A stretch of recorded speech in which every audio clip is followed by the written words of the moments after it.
सभी को नमस्कार। देखिए बच्चों, हमने जो सामाजिक विज्ञान में एक प्रश्न आपको कराया था कि किस तरह से अगर इंडिया का मैप आता है तो उसमें विभिन्न जो क्षेत्र प्रश्न में होते हैं उनको भरना है। ये प्रश्न हमने कराया था लास्ट वीडियो में। आज हम चैप्टर फर्स्ट से शुरू करते हैं। आपका जो पहला चैप्टर है उससे हम शुरू करते हैं। देखो, आपका पहला चैप्टर स्वर्णिम भारत और प्रारंभ से 2006 ईस्वी तक, आपका जो पहला चैप्टर है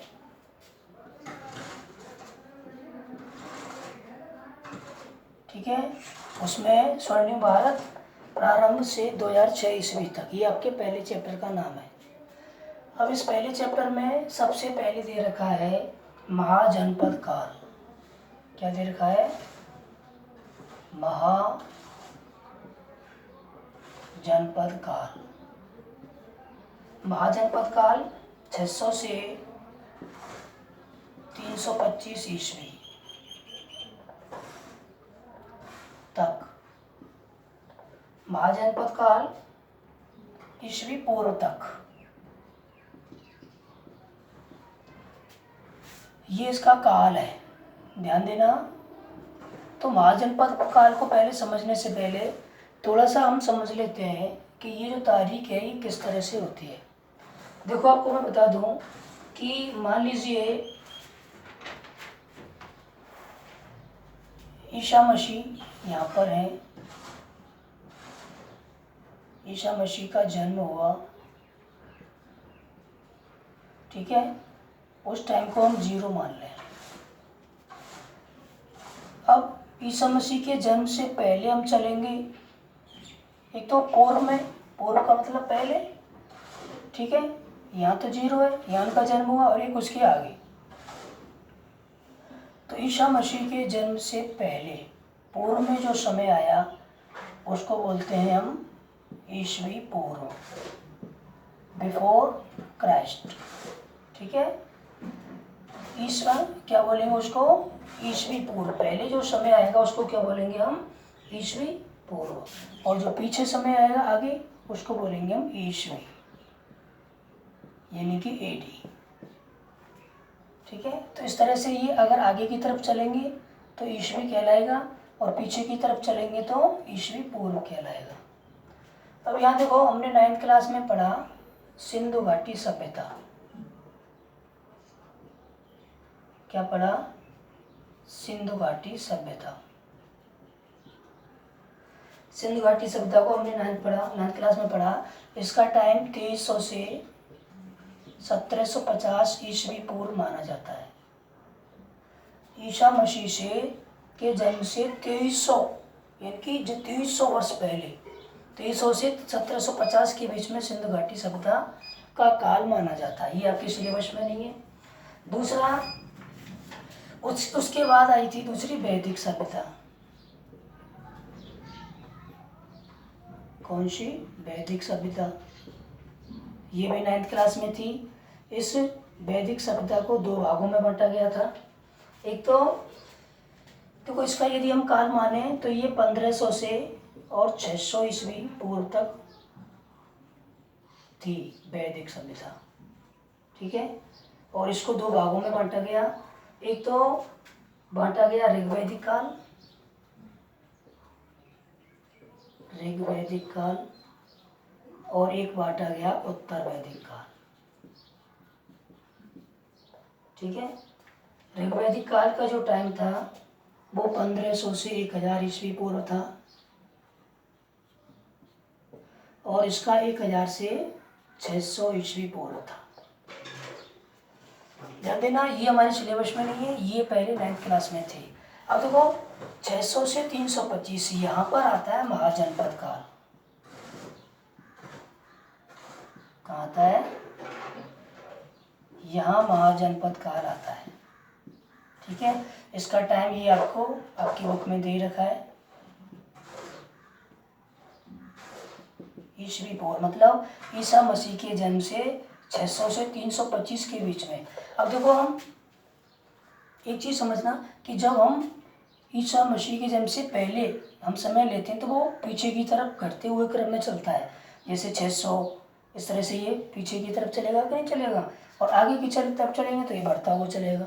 अगर घटते हुए क्रम में है तो ईस्वी पूर्व है, मतलब ईसा मसीह के जन्म से पहले, और बढ़ते हुए क्रम में है तो ईस्वी है। ठीक है। उसके बाद देखें, महाजनपद काल के बाद आया था मौर्य काल। ये आपके सिलेबस में है, ये पढ़ेंगे हम। कौन सा आया था? मौर्य काल आया था। इसको 323 से और 184 ईस्वी पूर्व माना जाता है मौर्य काल को। बीच बीच में छोटे छोटे काल और आते चले गए, और इसमें और भी आए हैं छोटे छोटे बहुत सारे, जो हमारे काम के नहीं है। छोटे छोटे तुम्हारे बुक में दे रखे हैं बहुत सारे वंश इस बीच में आए थे। उसके बाद हम सीधे ईसा मसीह ईस्वी में चले जाएं तो गुप्त काल पर आ जाते हैं, जो महत्वपूर्ण काल था। गुप्त काल को माना जाता है 280 से 550 ईस्वी। इधर देखो ईस्वी आ रहा है तो बढ़ गया, और ईसा पूर्व में घटता है। 330 से 184 घटता है और इसमें बढ़ता है। ये बात समझ में आ रही होगी। गुप्त काल के बाद फिर दूसरा जो महत्वपूर्ण काल है वो मुगल काल है। बीच बीच में छोटे छोटे वंश आते चले गए, लेकिन ये इस तरह से वंश थे कि इनका जो पीरियड था एक काल बन गया, क्योंकि इसमें उनके वंश में बहुत सारे राजा हुए थे। तो मुगल काल 1526 से लेकर के 1707 तक था लास्ट में। ठीक है। ये इस तरह से इनका मुगल काल, और मुगल काल के बाद फिर आधुनिक काल शुरू हो जाता है।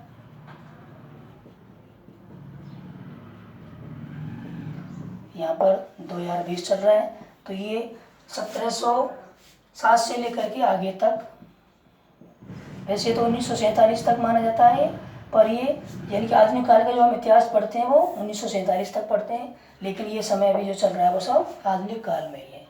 तो इस तरह से इसको बांटा गया। ठीक है। तो हम महाजनपद काल कहाँ पर? ईसा मसीह के जन्म से पहले, यानी कि जब वैदिक काल चल रहा था तो उत्तर वैदिक काल के जो अंत में कुछ भाग, अंत का जो समय था उसमें महाजनपद काल के लक्षण शुरू हो गए थे।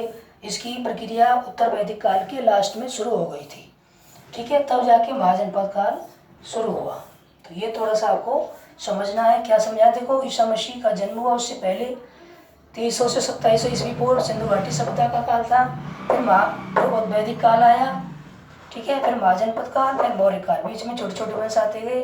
फिर ईसा मसीह के जन्म के बाद में मेन मुख्य जो काल थे गुप्त काल, मुगल काल और ये आधुनिक काल। आधुनिक काल में तो आप जानते ही अंग्रेजों का यहाँ पर पूरा रहा था। ये हमारे सिलेबस में है, ये हमें पढ़ना है।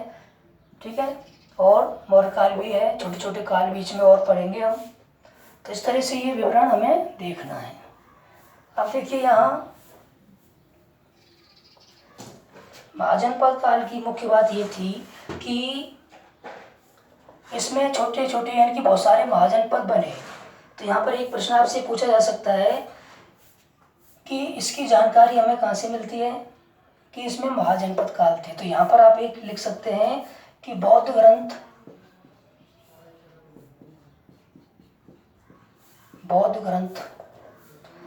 अंगुत्तर निकाय,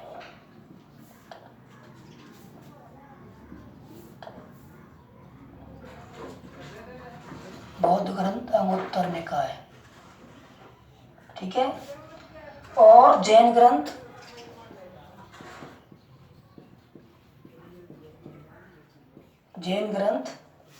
भगवती सूत्रम।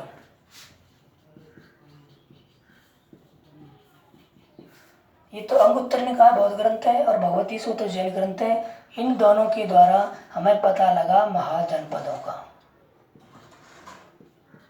ठीक है। 16 जो महाजनपद थे उनका विवरण कहाँ मिलता है? बौद्ध ग्रंथ अंगुत्तर निकाय में और जैन ग्रंथ भगवती सूत्र में 16 महाजनपद विद्यमान थे, इस बात को बताया गया। ठीक है। अब हमें पढ़ना है महाजनपदों को, कौन कौन से महाजनपद हैं, तो उनको आप एक ट्रिक के द्वारा याद कर लें। यहाँ देखिए, एक ट्रिक लिखेंगे हम, उस ट्रिक के द्वारा हमें महाजनपद याद हो जाएंगे। ठीक है। लिखेंगे हम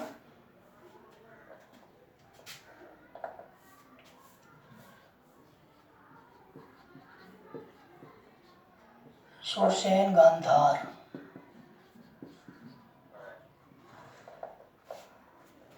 अपने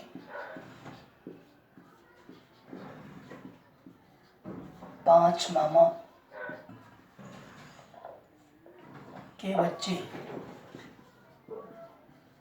5 मामा के बच्चे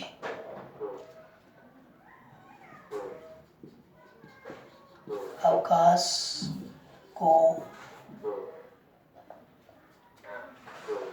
अंकुर व मछली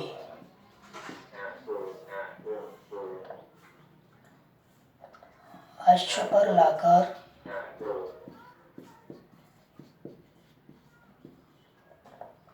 लाकर कंबोज गया।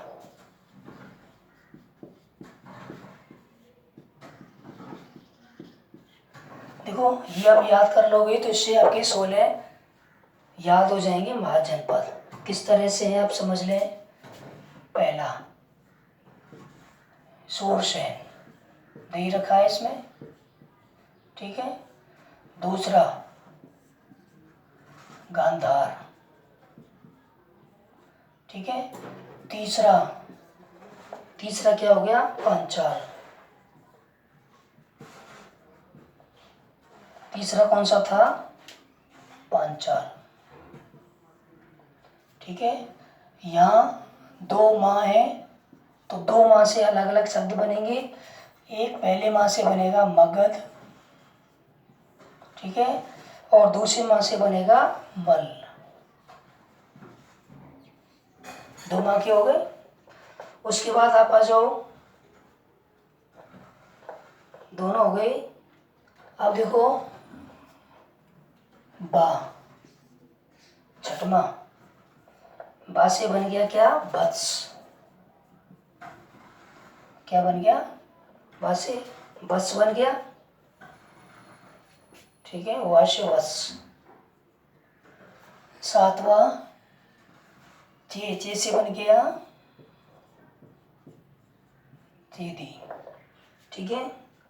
उसके बाद अब से बन गया अवंती। काश से बन गया काशी, ठीक है। को से बन गया कौशल, को से बन गया कौशल, ठीक है। उसके बाद आ जाओ 11 अंग, ठीक है। अंग बन गया, अंग से अंग। 12 कुर से बन गया कुरु, ठीक है। उसके बाद 13 वा से क्या बन गया, वा से बन गया बज्जी, ठीक है। 14 मछली का मतलब मत्स्य होता ही हम जानते हैं, मत्स्य, ठीक है। 15 अश्व। देखो अश्व से बन गया क्या, अश्वक,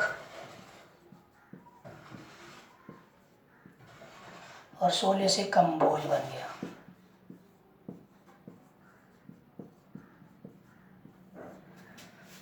ध्यान रखना बच्चों। देखो ये आपके महाजनपद हैं, 16 महाजनपद, आपके 16 महाजनपद, ठीक है। आप इसको आराम से याद कर सकते हैं। ट्रिक क्या है, शूरसेन गांधार अपने 5 मामा के बच्चे अवकाश को अंकुर व मछली अश्व पर लाकर कंबोज गया।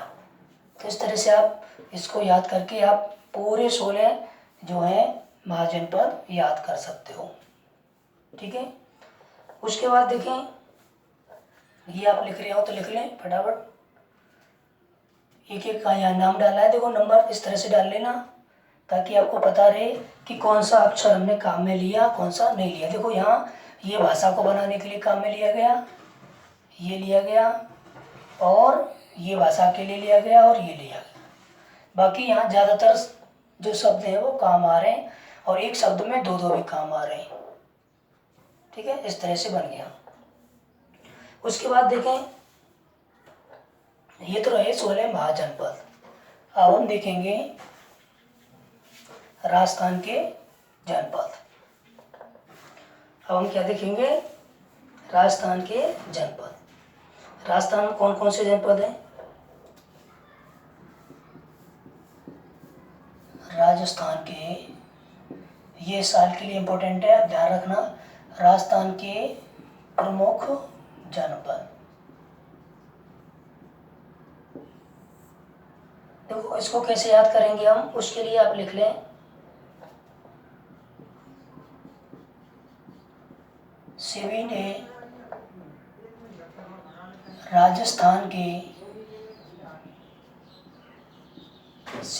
राजस्थान के जंगल में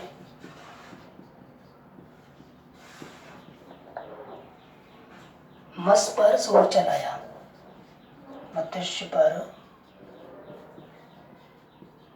शोध चलाया। अब यहाँ देखें, इनसे आप बना लें, शिवी बन गया एक तो, ठीक है।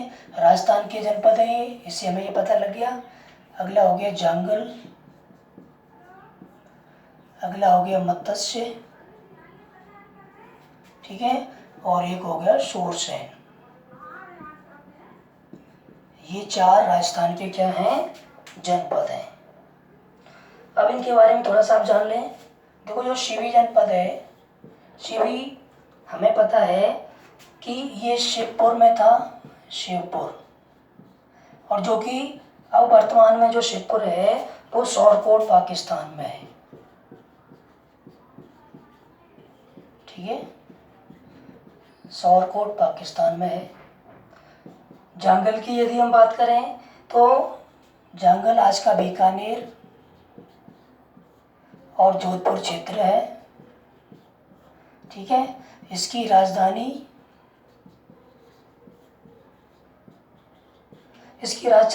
जो थी वो छतरपुर है, जो कि आज का क्या कहलाता है? नागौर। वर्तमान जो नागौर है वो उस समय जंगल प्रदेश की राजधानी थी। मत्स्य जो है वो जयपुर के आसपास का क्षेत्र, ठीक है। इसकी राजधानी विराटनगर थी, जो कि वैराट के नाम से जानी जाती है। जो स्थान वैराट के नाम से जाना जाता है, ठीक है। शूरसेन की बात करें तो शूरसेन जो मथुरा के आसपास का क्षेत्र है और इसकी राजधानी मथुरा थी। तो ये राजस्थान के प्रमुख जनपद हैं और वो हमने महाजनपद बताए, ये जनपद बताए। तो अब की बार आपसे पूछा जा सकता है कि राजस्थान के प्रमुख जनपदों के नाम लिखो। पिछली बार पूछा गया था कि 2 प्रमुख महाजनपदों के नाम लिखो, ठीक है। तो महाजनपद कौन से थे वो अलग आपको बता दिए और जनपद कौन से वो अलग बता दिए, ठीक है बच्चों। तो इस तरह से आप ये करते चलो। मैं आपको शॉर्ट में सारी चीज़ आपकी जो टॉपिक है वो बता रहा हूँ।